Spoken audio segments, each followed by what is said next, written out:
nossa saudação de graça e paz. O Senhor esteja convosco. Ele está no meio de nós. Proclamação do Evangelho de nosso Senhor Jesus Cristo, segundo São Mateus. Glória a vós, Senhor. Naquele tempo, os discípulos aproximaram-se de Jesus e perguntaram: quem é o maior no reino dos céus? Jesus chamou uma criança, colocou no meio deles e disse: em verdade vos digo, se não vos converterdes e não vos tornardes como crianças, não entrareis no reino dos céus. Quem se faz pequeno como esta criança, este é o maior no reino dos céus. E quem recebe em meu nome uma criança como esta, é a mim que recebe. Não desprezeis nenhum desses pequeninos, pois eu vos digo que os seus anjos nos céus veem sem cessar a face do meu Pai que está nos céus. Que vos parece? Se o homem tem 100 ovelhas e uma delas se perde, não deixa ele as 99 nas montanhas para procurar aquela que se perdeu? Em verdade vos digo, se ele a encontrar, ficará feliz, mais feliz com ela do que com as 99 que não se perderam. Do mesmo modo, o Pai que está nos céus não deseja que se perca nenhum desses pequeninos. Palavra da salvação. Glória a vós, Senhor. O Evangelho não começa com Jesus ensinando, mas com os discípulos perguntando. E a questão apresentada pelos discípulos é exatamente esta: quem é, porventura, o maior no reino dos céus? Se diz em grego, tis arameis honestin en basileian ton uranon. Quem é o maior no reino dos céus? O questionamento parece até um tanto quanto mundano. Querer ser grande no reino, é preciso observar o termo aqui usado. Quem é o mega? Quem é o grande? Mas na verdade, aqui não se usa apenas o adjetivo grande, mas um adjetivo comparativo. Quem é o maior? Então não se trata apenas de querer ser o mega, o grande, mas o maior. Em outras passagens da Escritura, em outras citações, nós vemos que este tipo de preocupação, esse tipo de questão aparece. São questões elaboradas pelos discípulos. Por exemplo, lá em Mateus 20, de 20 a 21, nós vemos que a esposa de Zebedeu e seus filhos vão até Jesus e fazem uma pergunta. Jesus indaga: o que vocês desejam? E ela respondeu: ordena que no teu reino estes meus filhos se sentem um à tua direita e outro à tua esquerda. Ou seja, ela pediu para os filhos uma boa posição no reino de Deus, um lugar privilegiado no reino de Deus. Se você pega Hebreus 9:33, essa mesma problemática também ali é apresentada. Quando chegaram em Cafarnaum, quando já estavam em casa, indagou-lhes sobre o que decorrias no caminho. E o texto nos diz: eles ficaram em silêncio, porque pelo caminho haviam discutido quem era o maior. Em Lucas 9, também 9,46, essa questão também aparece. O texto diz que emergiu entre os discípulos uma discussão para saber qual deles seria o maior. E Jesus, o texto diz que Jesus conhecia o anseio do coração deles, o íntimo do coração. Veja, aqui emerge o desejo de ser grande, de ser o maior, o desejo de crescer. E aqui eu gostaria de pontuar que é curioso que, diferentemente do que a maioria dos cristãos piedosos pensam, Jesus não reprime esse desejo. Jesus não diz que o desejo de crescer, o desejo de ser grande é ilícito. Ele não diz que esse desejo deve ser arrancado da alma. Se você pega Mateus 18:8, ali se diz que se teu olho te leva a pecar, arranca-o, corta-o. Se o teu pé te leva para o mau caminho, corta-o. Existem desejos e atitudes ilícitas que devem ser arrancadas e cortadas. E Jesus não as tolera. Mas exatamente nesse desejo de ser grande, Jesus não tem esta atitude. Jesus não diz que essa disposição da alma deva ser combatida.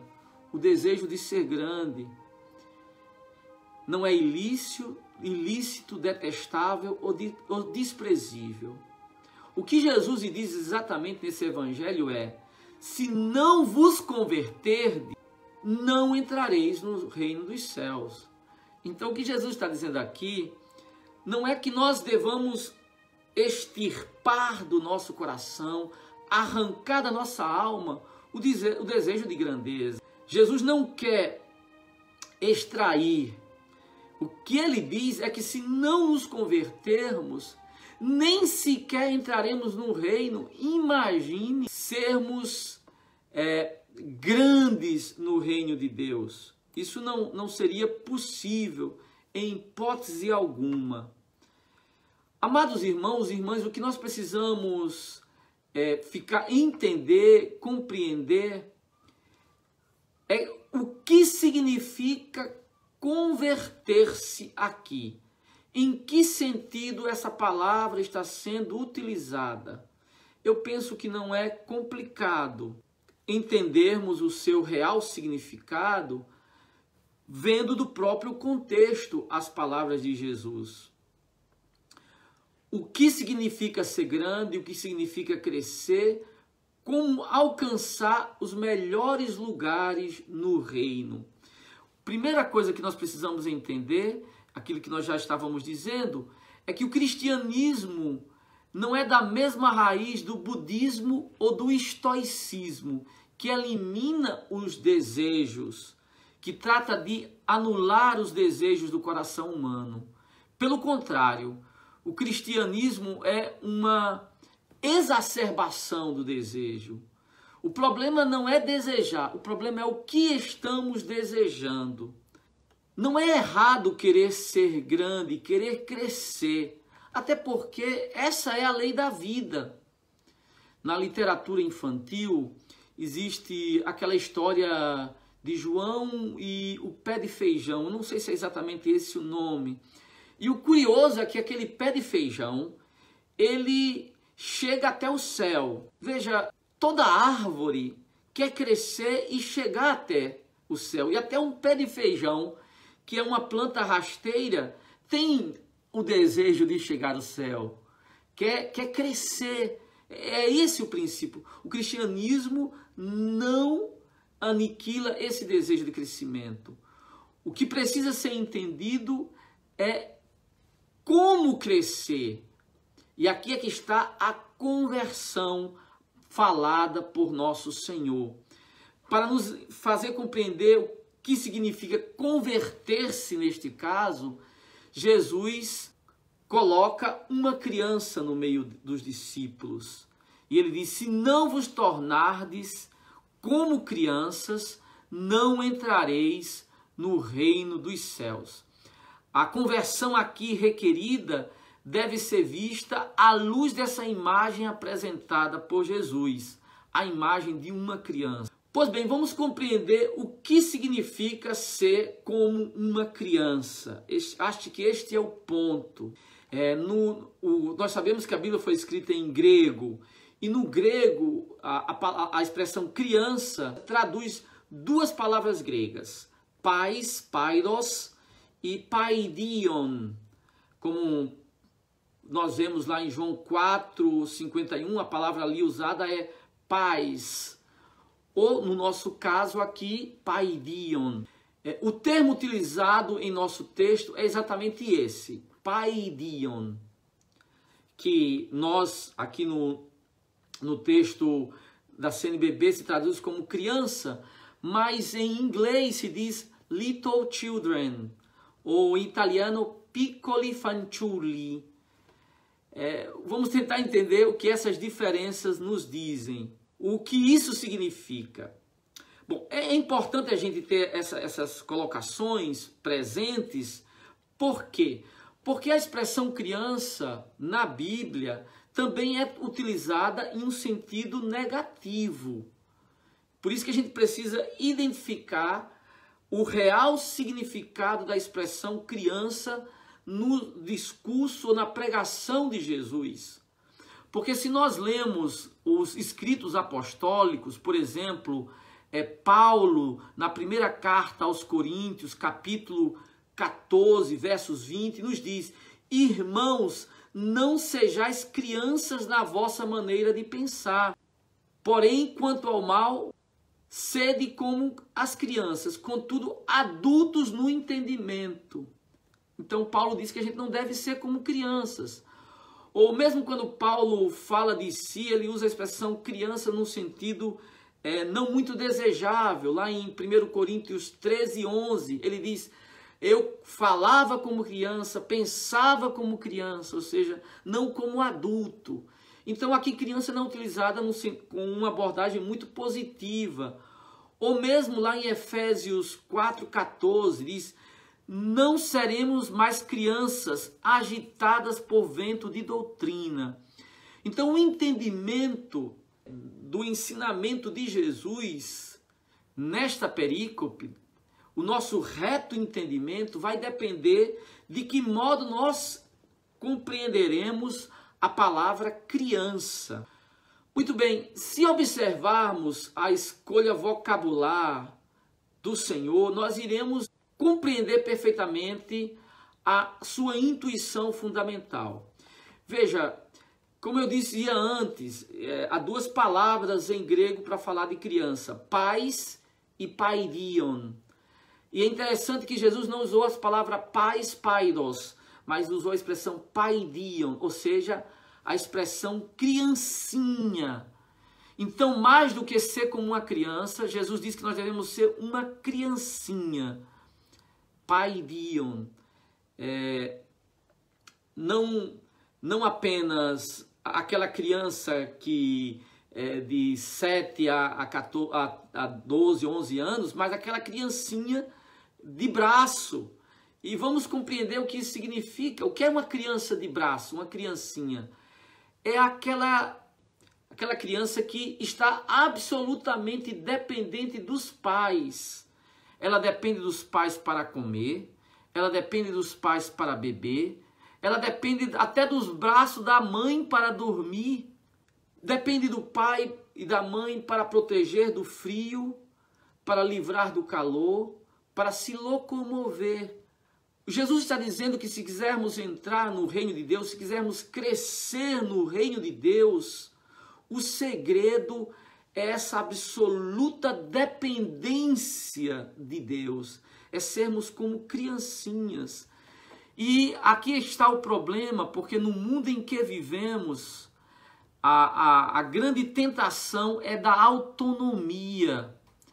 O homem pretende ser autônomo, pretende ser por si mesmo. Me parece que este é o grande problema com relação à religião. Por que as pessoas rejeitam a religião? Porque elas querem ser por elas mesmas.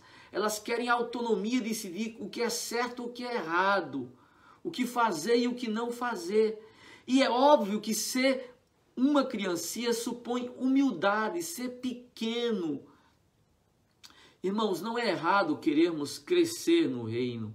O que nós precisamos é nos convertermos e descobrirmos que o nosso crescimento do reino dependerá de rejeitarmos o modo de pensar do mundo, os valores do mundo, para acolhermos o reino de Deus.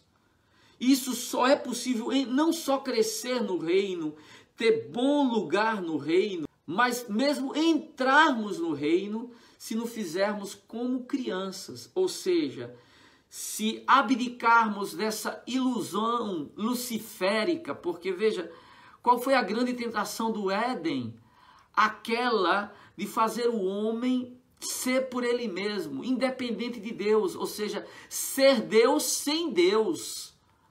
Por isso, amados irmãos e irmãs, Jesus nos oferece um outro caminho, o caminho da humildade.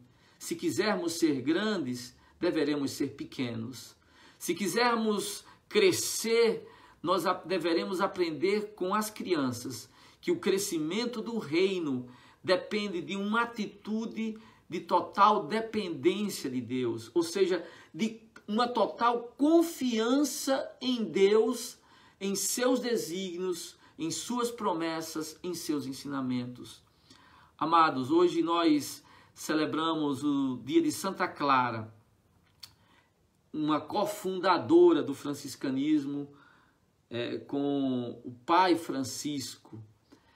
E é curioso que São Francisco e Santa Clara escolheram como caminho, até um modo como eles se autodenominaram e denominaram o seu movimento, nos fala exatamente desse ensinamento evangélico. São Francisco chamou os seus frades de frades menores. Não é porque São Francisco não quisesse ser grande, é porque ele queria ser grande no reino de Deus. São Francisco desejava ser um cavaleiro, ele desejava ter, vamos dizer, uma promoção na sociedade, até que ele descobriu uma outra ordem de grandeza, um outro nível de grandeza, a grandeza do reino.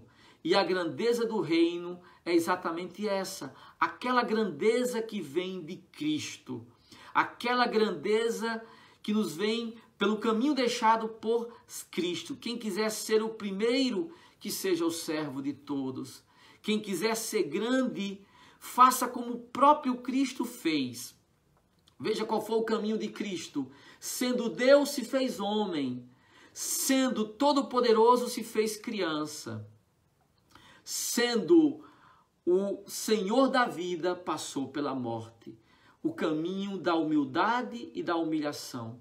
Foi exatamente por amor a Cristo e por reconhecer no caminho de Cristo, o caminho da salvação, que Francisco e Clara optaram pela minoridade para poderem ser grandes no reino de Deus, para poderem chegar à santidade, para poderem ser astros luminosos no céu. Escolheram ser como crianças, pequenos. Por isso, quando vocês veem um frade, quando coloca seu nome, bota OFM-CAP, Ordem dos Frades Menores. Ser o menor de todos é a nossa meta, é o nosso objetivo. Mas é claro que em nosso coração sempre virá aquela tentação luciférica de ser grande no mundo, de ser grande para o mundo, de ser grande aos olhos do mundo. Que o Senhor nos abençoe, que o Senhor nos ajude e que nós entremos na escola de Cristo, que nós entremos na escola de São Francisco e Santa Clara, que nós entremos na escola da menoridade, nós entremos na escola da humildade. Louvado seja nosso Senhor Jesus Cristo.